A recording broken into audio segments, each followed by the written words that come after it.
Let's work with the law of sines and cosines. For example, let triangle ABC be an oblique triangle with little a equal to 10, little b equal to 14, and little c equal to 6. Let's solve the triangle. Now let's mark in the figure the information that's given. We're given that little a is equal to 10, little b is equal to 14, and little c is equal to 6. Now this is what we refer to as the SSS case, which stands for side, side, side, because we're given all three sides of the triangle, but no angles. And therefore, since we are not given a matching angle side pair, we cannot start off by using the law of sines. But we can, however, start off by using the law of cosines. Now, when we're in this SSS case, and we're going to be using the law of cosines, what we do first is we find the largest angle to see if our triangle has any obtuse angles. So we'll find the largest angle first. And we know what angle that is because it's across from the longest side. And since little b here is the longest side, that means capital B is the largest angle. So we'll be using this middle formula down here. That is, we have b squared, which is 14 squared, is equal to a squared, which is 10 squared, plus c squared, which is 6 squared, minus 2 times a times c times the cosine of capital B. Now, solving this equation for cosine of B gives us that cosine of B is equal to 10 squared plus 6 squared minus 14 squared, all divided by 2 times 10 times 6. And doing this calculation, we get that this is equal to negative 1/2. Which means that B is equal to inverse cosine of negative 1/2, which is equal to 120 degrees. So let's mark that in our figure here. B is 120 degrees. And now we have a matching angle side pair, capital B and little b. So let's use the law of sines to find capital A.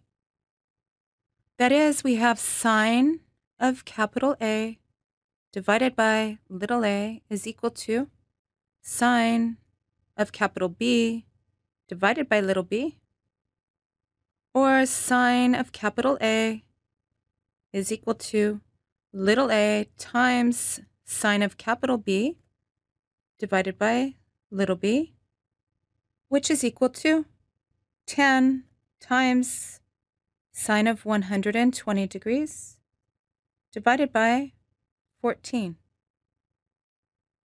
And the sine of 120 degrees is equal to the square root of 3 over 2. So therefore, this is equal to 10 times the square root of 3 divided by 2, still divided by 14, which is equal to 5 square root of 3 divided by 14. And therefore, A is equal to the inverse sine of 5 times the square root of 3 divided by 14. And using our calculator, we get that this is approximately 38.2132 degrees. Now there is another angle A that is less than 180 degrees, whose sine is equal to this 5 square root of 3 over 14, and therefore can be a candidate for an angle in a triangle. Namely, 180 degrees minus this 38.2132. However, that angle would be obtuse. And since B is already obtuse, there's no way that obtuse possibility for A would work.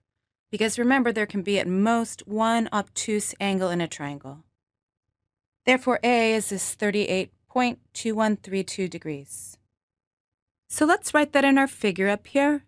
A is approximately 38.2132 degrees. Now it still remains to find C, but we can do so by using the fact that the angle measures in a triangle add up to 180 degrees. That is, C is equal to 180 degrees minus A plus B, which is approximately 180 degrees minus 38.2132 degrees plus 120 degrees, which is equal to 21.7868 degrees. So let's mark that on our figure as well. C is approximately 21.7868 degrees. Now looking over here on the left, you might be wondering why we started off by finding the largest angle first. So let's say that instead of solving for the largest angle B first, we decided to solve for A first. So we'd be using this first formula down here. And if we solve this for cosine of A, we'd get cosine of A is equal to B squared plus C squared minus A squared divided by 2 times B times C, which is equal to 14 squared plus 6 squared minus 10 squared divided by 2 times 14 times 6, which turns out to equal 11 divided by 14.